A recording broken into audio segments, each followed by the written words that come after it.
votes to renew NSA spying, rejects reform push. In a victory for the Trump administration, the House on Thursday approved legislation to renew government surveillance powers while voting down new limits on how authorities can use the information that is collected. Just a few hours before the vote, President Trump roiled the waters by sending out a tweet that appeared to contradict his own administration's opposition to the changes, which were offered by Rep. Justin Amash. That amendment failed by a vote of 233 to 183.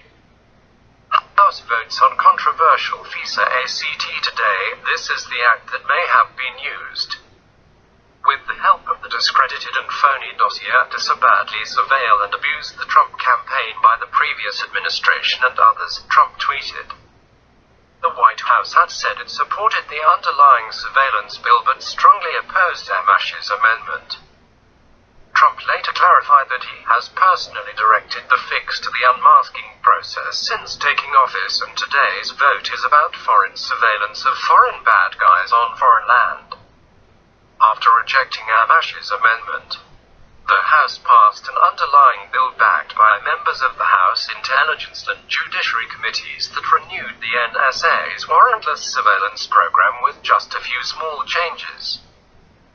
The bill, passed by a vote of 256 to 164, now heads to the Senate, which is expected to swiftly take up and pass the measure before the surveillance program expires on Jan.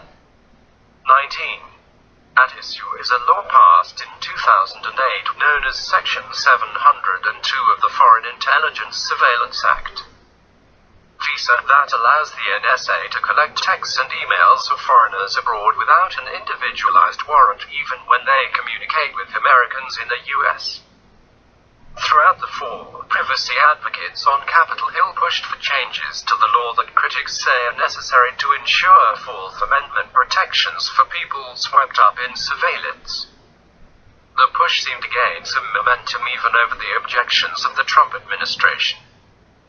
The intelligence community sees the law as one of its top tools to identify and disrupt terror plots, and even amongst reform advocates, there is no appetite to see the program lapse entirely.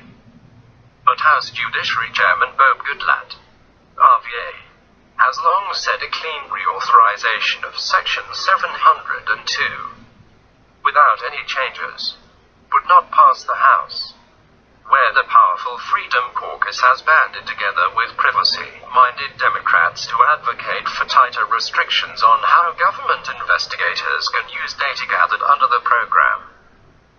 The issue was catapulted onto the front page amidst the controversy over unmasking. Republicans have long speculated that former National Security Advisor Michael Flynn was caught up in 702 surveil and inappropriately unmasked by Obama administration officials. That process, surveillance experts say, is not directly related to congressionally dictated 702 authorities. It's governed by administration regulations. There are FISA issues swirling around that have absolutely nothing to do with 702. Rep. Mike Conway, Texas, said before the vote, those are being used by opponents, those who wanted to go dark, in a perfectly legitimate debate technique to try to muddy the waters.